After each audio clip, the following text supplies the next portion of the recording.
tomaríamos cuando ellos tienen presión alta? ¿Cuáles serían los valores que tomaríamos en personas de presión baja?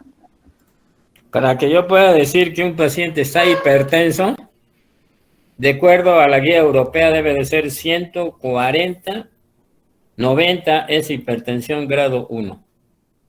Mientras no Pero si llega, maneja presiones bajas, Doc. no hay ninguna clasificación que digas que tenga presión baja.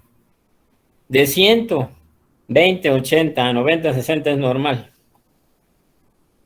Menos de 90, 60, cualquier paciente ya hay hipoperfusión tisular. Hay unos pacientes vagotónicos. Los vagotónicos, acuérdense que cuando se estimula el vago da hipotensión y bradicardia. Pero hay pacientes vagotónicos que tienen presión 90, 60. Y para que yo diga que un paciente es hipertenso, 140, 90 o más. La clasificación americana, pues él nos dice que está arriba. Ahorita te la presento otra vez para que vean exactamente. Aquí está la clasificación americana. Es decir, no hay de qué presión tenía anteriormente mi paciente. ¿Sí? No importa la presión que tenía antes.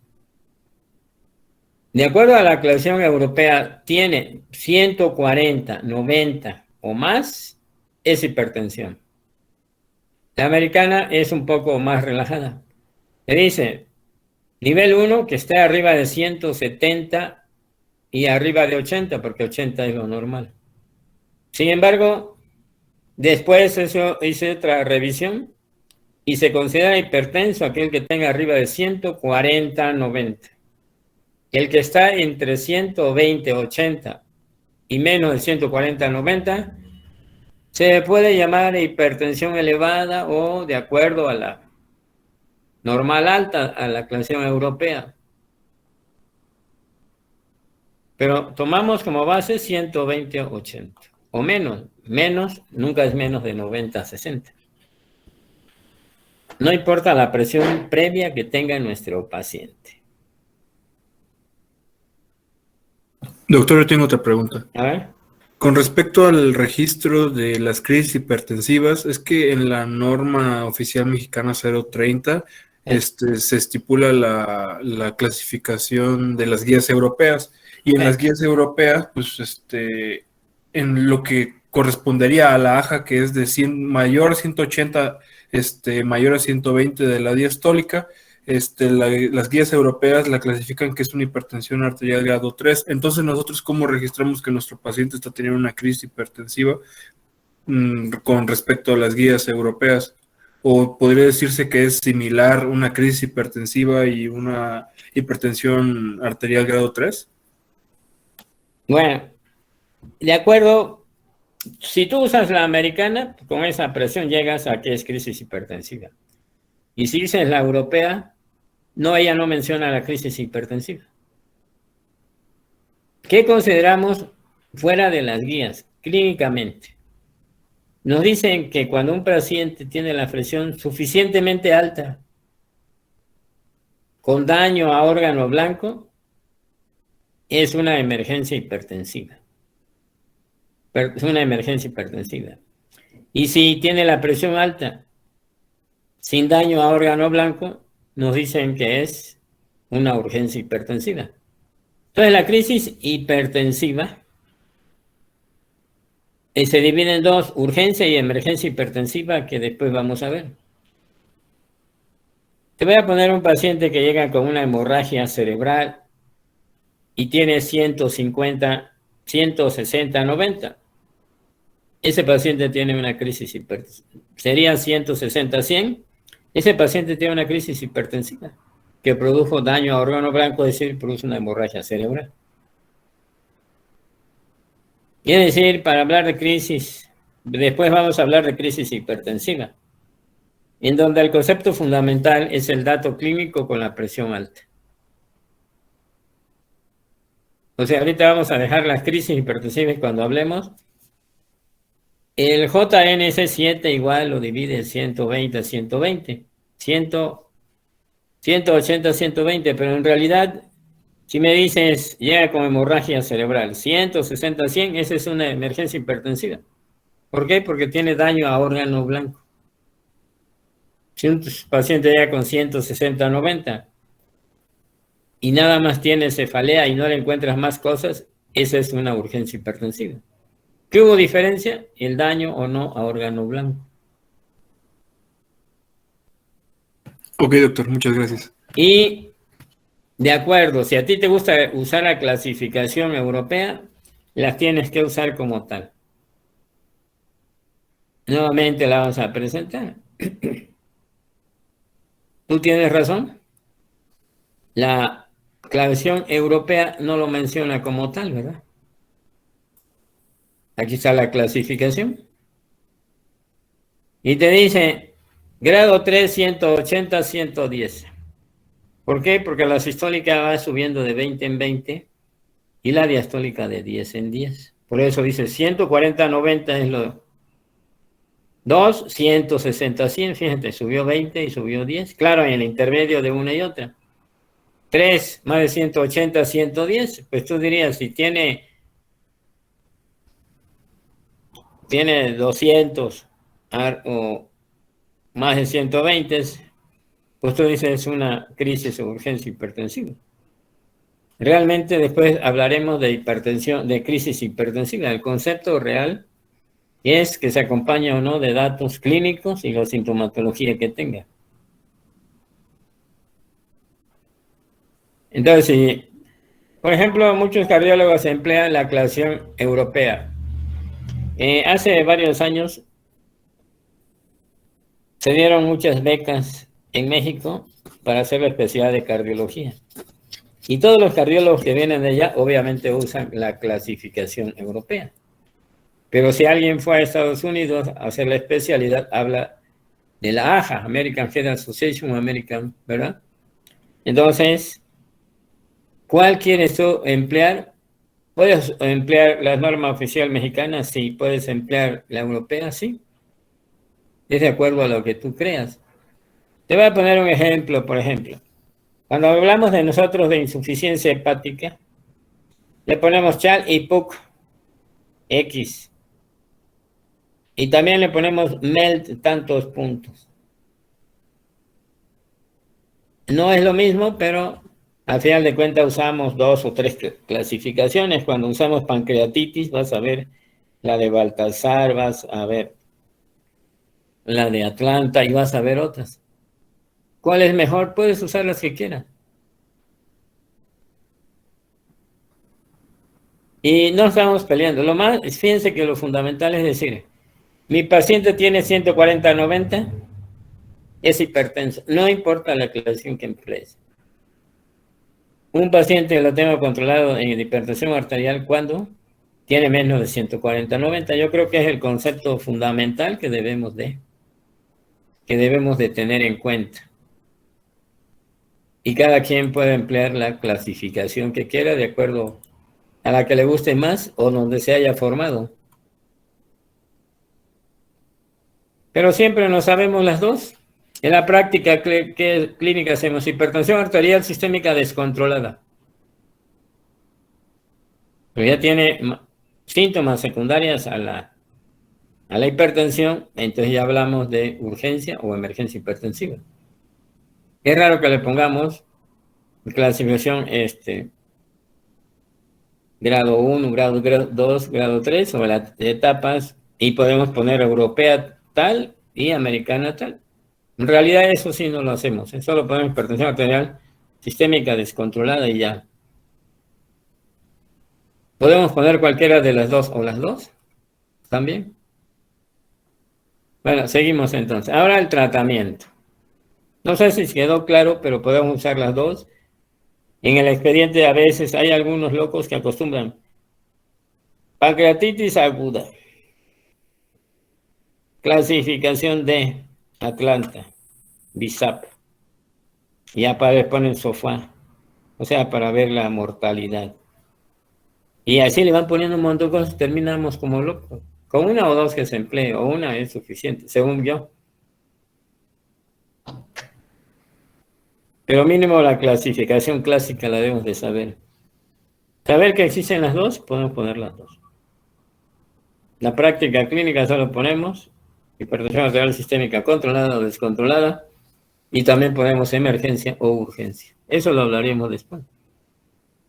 Si no hay alguna pregunta sobre aspectos generales de hipertensión, pasamos a lo siguiente.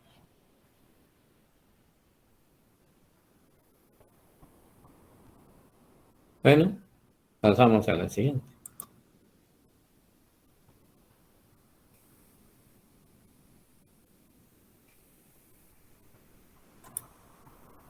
Y vamos a ver que 1 o 2 años más se va cambiando las clasificaciones. Como dice alguien, no son eternas. El consenso de 2017, ¿verdad? 18. Se unieron las dos clasificaciones y llegaron a la conclusión. Si tiene menos de 140/90 está controlado, no importa la clasificación que emplee. Ya explicamos que cuando vemos un paciente por primera vez hay que estudiar si tiene alguna causa secundaria, sabiendo que la más común son las renales. Y los laboratorios mínimos que le pedimos a un paciente cardiovascular, no solo de hipertensión, sino de cualquier patología cardíaca, cardiopatía isquémica, sobre todo hipertensión, que son las más comunes, siempre lo básico. Pues pH, química, ¿verdad? Siempre electrolitos. Química y electrolitos casi van juntos. Perfil de lípidos, sí. Un ego. Y TSH. En cardiología es importante la hormona estimulante del tiroides, porque hay pacientes que tienen bradicardia secundaria a hipotiroidismo que han pasado desapercibido o taquicardias por lo mismo. Aunque a veces, claro, clínicamente el paciente puede tener algunos datos. Quiere decir que aparte de los laboratorios básicos, perfil de lípidos, para ver cómo está el colesterol total, triglicéridos, lipoproteínas de baja densidad y alta densidad, es lo más importante. Lo primero que tenemos que hacer en un paciente es estudiarlo, y no encontramos una causa secundaria. Si no, si hay causa secundaria, pues el tratamiento va dirigido a esa causa secundaria, más antihipertensivos. Lo que siempre se habla de tener una vida sana, siempre modificar el estilo de vida en el manejo de qué paciente, de cualquier paciente. Se llama hipertenso, se llama cardiopatía isquémica, lo que sea.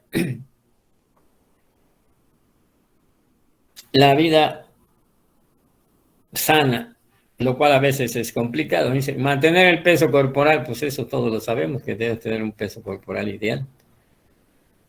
Comer frutas, verduras, comer pocas grasas, no comer carnita, pues todos lo sabemos que sería una dieta sana.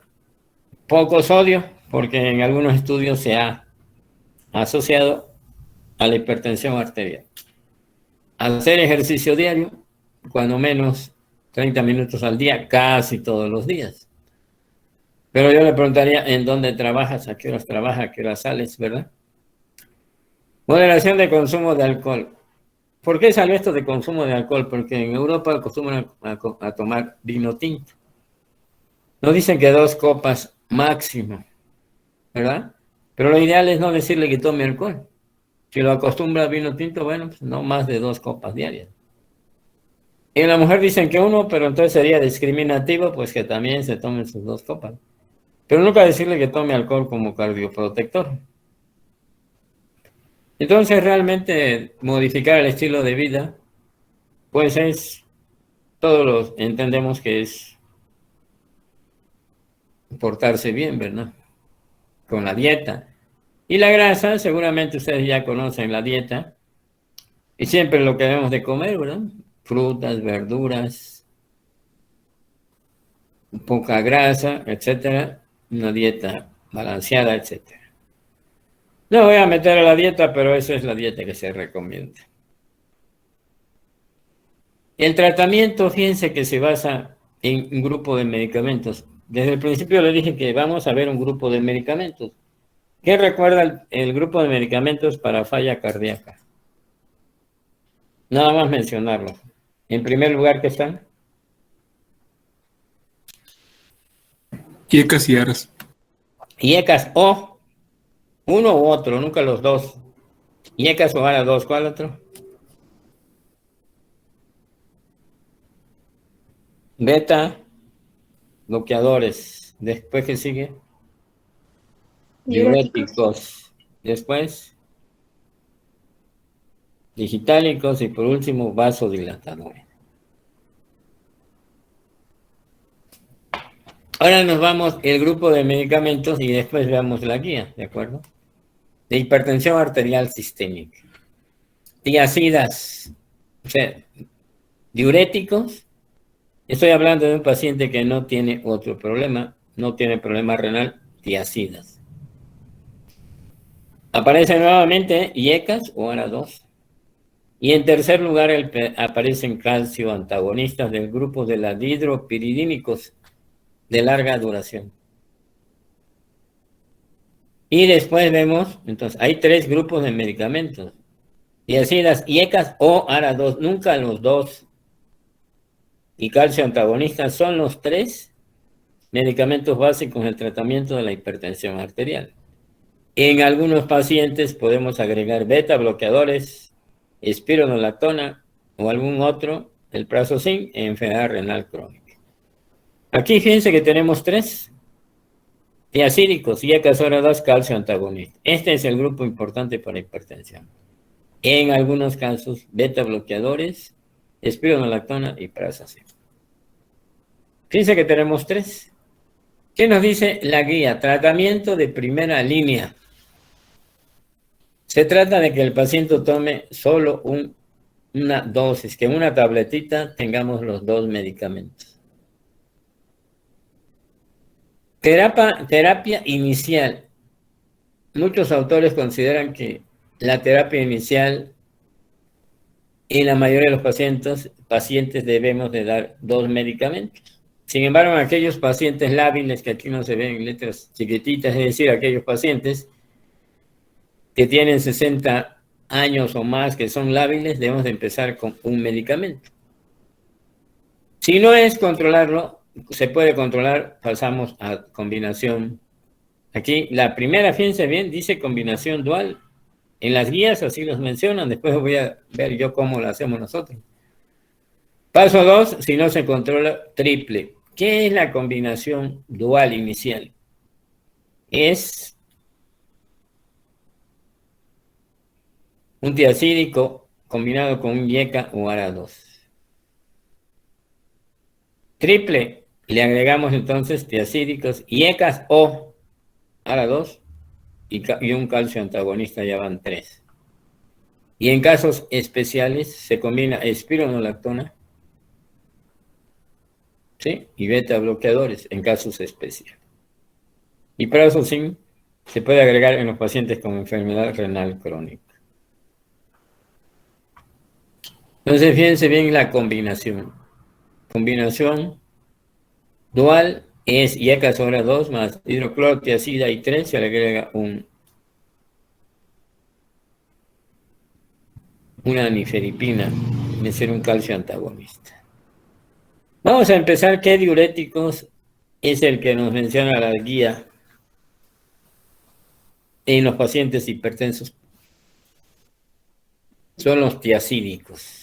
Y de los tiazídicos, ¿dónde actúan? Actúan en el túbulo distal.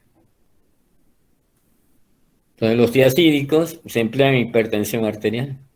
Estoy hablando de aquel paciente que no tiene enfermedad renal crónica. Si me dicen, tiene retención hídrica, tiene falla cardíaca, tiene, aparte, enfermedad renal crónica, no, ahí es furosemide. Para sacar líquido es furosemide. Para hipertensión es tiazídicos. ¿Cuáles son los que empleamos aquí en México? Hidroclorotiazida y en algunos casos clortalidona. El que se usa más, hidroclorotiazida. 12.5 miligramos diarios. No más, no subir la dosis. Y la hidroclorotiazida viene combinados ya con IECAS o ARA2, 12.5 miligramos. O si lo doy aparte, que no es lo ideal, viene de 25 miligramos, doy la mitad de la tableta diaria. Clortalidona viene de 50 miligramos, nada más máximo, media tableta, es decir, 25 miligramos. Pero el preferido es hidroclorotiazida. Hidroclorotiazida y clortalidona se emplean en hipertensión arterial. ¿Qué hacen los tiazídicos? Debemos de saber. Obviamente los tiazídicos excretan sodio, pero también potasio. Entonces, cuando damos un medicamento que tenga tiazídicos, la hidroclorotiazida, debemos de informar al paciente que tiene que tomar algunos alimentos que tengan potasio, plátano, jugo de naranja, jitomate, jugo, etc. Pero, ¿por qué no subir la dosis de los tiazídicos? ¿Por qué siempre usamos 12.5? Anteriormente se hicieron varios estudios. Y si usamos dosis altas de tiazídicos en forma crónica durante mucho tiempo, obviamente su efecto es baja el sodio y baja el potasio. Ese es su efecto, eso es lo que produce, ¿no? Elimina sodio y agua y también elimina potasio. Hay que estar pendiente de eso. Pero la dosis alta aumenta la resistencia a la insulina y la concentración de triglicéridos, colesterol e hipercalcemia. Por lo tanto, los tiazídicos a largo plazo solo usamos dosis bajas. Aquí lo dice.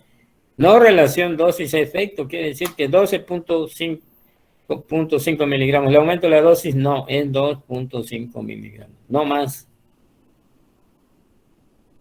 ¿Quieres bajar la presión? Pues emplea otro medicamento. Y una vez voy a hablar de la espironolactona, que habíamos dicho que es un antagonista competitivo de los receptores de aldosterona y que actúa en el tubo colector. Pero eso es un medicamento más no inicial en hipertensión arterial. Y los IECAS y ARA2, ya hemos hablado que los IECAS bloquean la enzima conversora de angiotensina y por lo tanto impide el paso de angiotensina 1 a angiotensina 2. Igual que la angiotensina 2 son vasodilatadores arteriolares y venosos y antiproliferativos. Entonces, ustedes van a ver que los IECAS y ARA2 son medicamentos que usamos en insuficiencia cardíaca, en hipertensión arterial y cardiopatía isquémica. Y los ARA2 son bloqueadores de los receptores AT1 de angiotensina 2 y por lo tanto se liberan los receptores tipo 2 y producen lo mismo, vasodilatación arteriolar y venosa, antiproliferativo, pero también va a actuar como la disminución. Entonces, para bloquear la aldosterona que tenemos, la espironolactona. Los IECAS y los ARA2, sus efectos fundamentales, vasodilatador arteriovenoso. Ese es su efecto fundamental y antiproliferativo. Sabemos que están contraindicados, que pueden producir tos, sí, en algunos pacientes. Su hipotensión, pues sus efectos bajar la presión arterial. Si tiene el paciente edema angioneurótico, no darlo. Si tiene enfermedad renal crónica, va a elevar el potasio, sobre todo cuando el potasio está 5.5 o más, no dar IECAS o ARA2. Si es renal crónico tiene un potasio menos de eso, lo podemos dar. Los IECAS están contraindicados en estenosis en la arteria renal bilateral y en el embarazo. Y aquellos pacientes que toman nitratos no dar. Bueno, dejamos lo de nitratos, es para otra cosa. Entonces, efectos indeseables de los IECAS, saber que pueden producir tos. Si el potasio está arriba de 5.5, no darlo. No dar en pacientes que tengan edema angioneurótico. Nunca darlo en el embarazo. Y una situación grave, estenosis de la arteria renal bilateral. Los ARA2 también se llaman bloqueantes de los receptores AT1. Se liberan los AT2 que produce vasodilatación arteriovenosa y acción proliferativa. Ventaja de los IECAS o ARA2. En hipertensión arterial, es mejor dar un ARA2 que un IECA, sí es cierto. Pero va a depender de cada paciente. Quiere decir, si alguien me preguntara qué es mejor en un hipertenso, darle captopril o darle enalapril o darle losartán. La pregunta es, ¿qué pacientes tiene? ¿Qué factores de riesgo tiene? Tiene mucho tiempo de evolución. Hay muchos pacientes que cuando tienen poco tiempo le das un captopril y evolucionan fabuloso con una tableta o 2 al día. Y hay otros que se lo das y no responden y responden mejor con un ARA2, pero son pacientes que ya tienen un poco más tiempo de evolución. Acuérdense que lo importante es que la hipertensión produce daño vascular. Ya hemos dicho que va engrosando la pared de la arteria, se va haciendo menos elásticas y disminuye su luz. De eso depende de que el paciente responda o no a alguno u otro medicamento, pero así en general es mejor dar un IECA o ARA2. Habitualmente, si me preguntaran qué doy yo casi no doy captopril. Enalapril y después telmisartán. Y después de algún otro. Pero si mi paciente está tomando captopril y se controla bien, le sigo con captopril. Y hay otros que tienen enalapril, le sigo con su enalapril. Si un paciente me dice, estoy tomando este medicamento y se controla bien, ¿para qué cambiárselo? No es necesario. ¿Qué ventaja tienen los IECA sobre los ARA2? Que no, los ARA2 no producen tos. Y si tiene antecedentes de edema neurótico, ¿se lo puedo dar? Sí. Losartán, telmisartán y irbesartán. Fíjense que uno de los más usados ampliamente es el telmisartán, que se llama Micardis. Este viene en tabletas de 40, hay tabletas de 80, y hay tabletas que de 80 miligramos más hidroclorotiazida 12.5 miligramos. Se da una diaria, pero en ocasiones se puede dar una cada 12 horas. Losartán de preferencia se da uno cada 12 horas, viene de 50 miligramos, y hay solo y combinado con hidroclorotiazida, ¿cuánto? 12.5. Irbesartán también contamos en el sector salud, pero usamos más losartán y telmisartán. ¿Cuál de los dos? El más empleado yo diría que ahorita es el telmisartán, pero en las clínicas existe más losartán, por eso casi siempre preferimos losartán. Ahora vamos a hablar de los calcio antagonistas.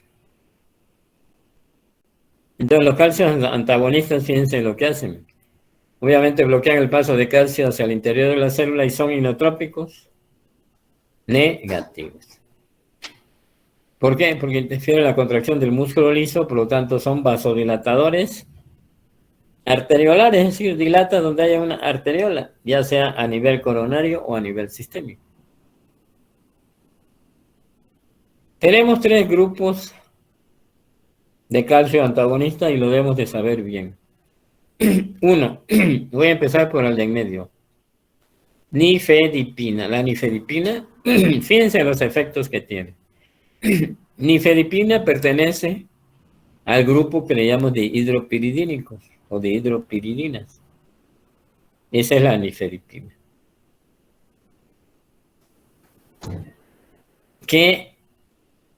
¿Cuáles son sus efectos? Vasodilatación arteriolar es el calcio antagonista que produce tiene más efecto en la vasodilatación arteriolar. Poco efecto en la contractilidad miocárdica. No afecta el nodo, pero algunos pacientes por la gran dilatación que produce aumenta la frecuencia cardíaca. No por efecto del nodo, sino secundario a la vasodilatación.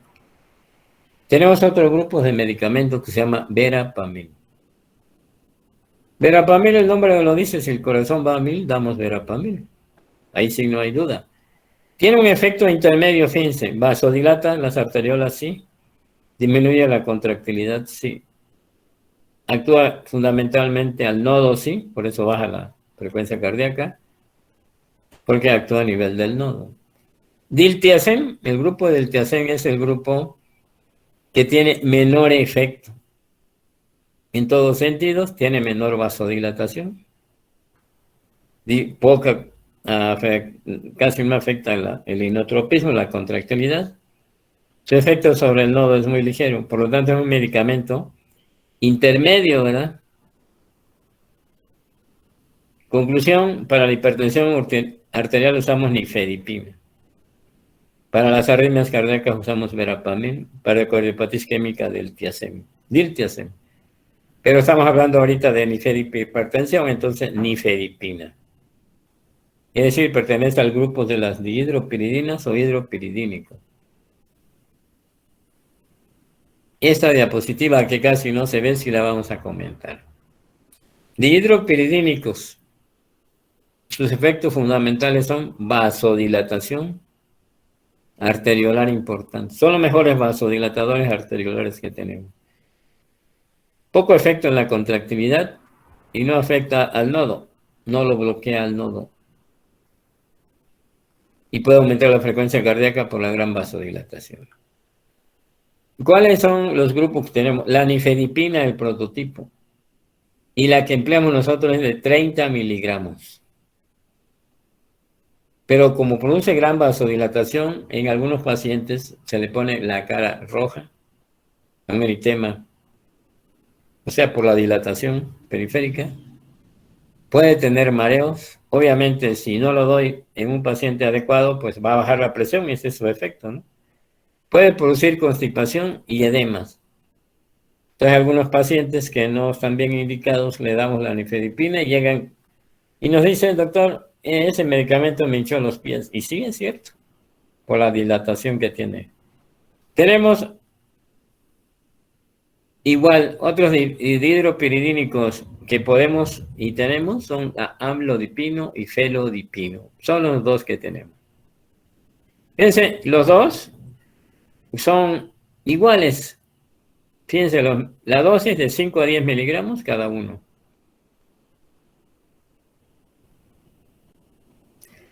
Puede ser una dosis diaria, sí, solo ocasionalmente damos 2 al día.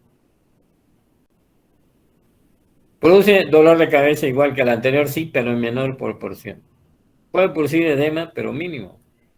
En general decimos, de los dihidropiridínicos, la nifedipina es el mejor vasodilatador que contamos, pero con un poquito más de efectos colaterales. Amlodipino y felodipino, un poquito menos de vasodilatación arteriolar, pero con menos efectos colaterales.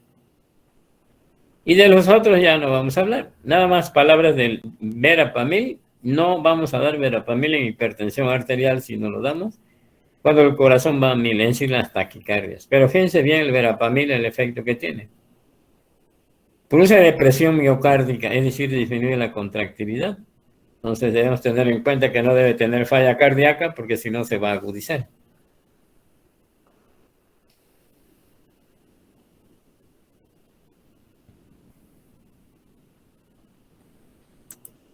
A ver, entonces, ¿cómo le vamos a hacer? ¿Cómo vamos a emplear? ¿Cómo le empleamos nosotros los medicamentos para hipertensión?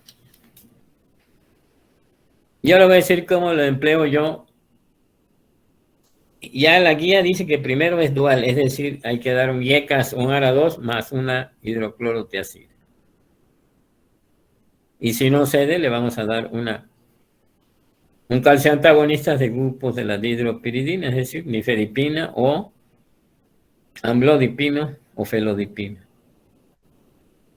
Y situaciones especiales podemos usar una espironolactona agregada, o si tiene cardiopatía isquémica, podemos emplear aparte beta bloqueadores. En general, el tratamiento que damos en la realidad en la mayoría de los pacientes, si le llegamos a preguntar, y lo que hacemos es dar un IECA o ARA2. Es decir, lo más utilizado en el sector salud es captopril, enalapril. Captopril de 25, uno cada 12 horas. Y enalapril de 10 miligramos cada 12 horas. ¿Cuál? El que ustedes gusten, pueden iniciar con cualquiera de los dos. O un ARA2. El clásico es el losartán. O el telmisartán que se emplea en el sector salud en forma abundante, los dos, losartán y telmisartán son los dos. Losartán mínimo son 50 miligramos cada 12 horas, aunque hay algunos pacientes que con una diaria se controlan. Pacientes lábiles, sobre todo más de 60 años de edad. Y entonces usamos los sartán, telmisartán, algunos dan ibersartán. Hay también cardesartán, pero eso a nivel comercial.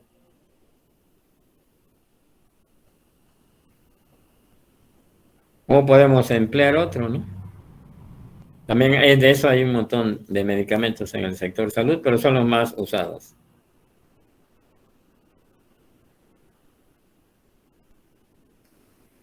Después, si no cede, un paciente está tomando, le estoy dando ejemplo, lo clásico, lo más tranquilo es darle los sartán cada 12 horas. No se controló. Le agrego una amlodipino, que es lo que tenemos casi siempre. Viene de 5 miligramos, le doy una diaria o una cada 12 horas y la mayoría de los pacientes se controlan con eso. Yo así le hago, IECAS o ARA2 más una amlodipino. Cuando la presión está más, o sea, en etapa 250, 160, 100 o más, siempre damos 2 IECAS o ARA2 más amlodipino. Si es renal crónico, ahorita lo vamos a mencionar. Estamos hablando de un paciente que la función renal está normal. Y podemos agregar una hidroclorotiazida. Sí la podemos agregar. A mí no me gusta usar medicamentos de IECAS o ARA2 con hidroclorotiazida en pacientes más de 60 años. Porque hemos visto que muchos pacientes llegan con hiponatremia severa. Sobre todo más de 60 años, 70 años, los abuelitos le damos, ¿qué le gusta? Los sartán con hidroclorotiazida o captopril con hidroclorotiazida o telmisartán con hidroclorotiazida, llegan con hiponatremia severa. Los libros no mencionan eso, pero clínicamente lo observamos. Entonces, si me dice, abuelito, ¿le va a dar hidroclorotiazida? No. Le podemos dar los sartán, telmisartán y todo es perfecto. De un joven sí, hidroclorotiazida, pues se la podemos dar. Después, ¿qué hacemos? Se controla, es suficiente. No se controla, podemos aumentar la dosis. No se controla con amlodipino, entonces le quito la amlodipino y le doy nifedipino de 30 miligramos, una cada 12 horas.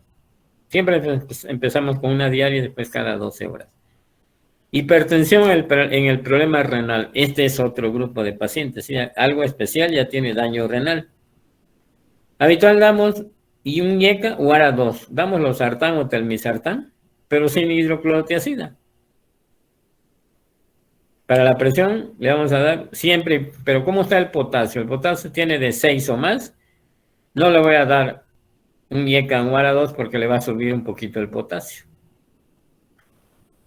Entonces, si el potasio tiene menos de 6, le doy un losartán cada 12 horas o un telmisartán que puede ser de 40 cada 12 o de 80 cada 24 o 80 cada 12 horas. Y habitualmente le damos nifedipina de 30 miligramos una cada 12 horas, pero se puede agregar hasta 2 cada 12 horas. Y ocasionalmente algunos pacientes llegarán a tomar 2 cada 8 horas, es muy raro, casi 2, una cada 12 y después 2 cada 12. No se dio, entonces le agregamos prazosin, que es un vasodilatador arteriolar y venoso. Prazosin solo lo dejamos para el problema renal. Y si me dijeran, ¿no le vas a dar hidroclorotiazida al renal? No. El renal, si tiene retención hídrica, ¿qué damos? Furosemide. Conclusión. Yo siempre empiezo con IECAS o ARA2. Y si es necesario, porque la presión está muy alta, doy amlodipino en el que no tenga problema renal. Y si tiene problema renal, no doy amlodipino, sino nifedipino más el losartán o telmisartán si no está contraindicado por el potasio. ¿Alguna pregunta sobre cómo le vamos a hacer en el tratamiento de hipertensión arterial? Creo que tenemos nada más un minuto. Si no, la próxima clase ya comentamos todas las dudas.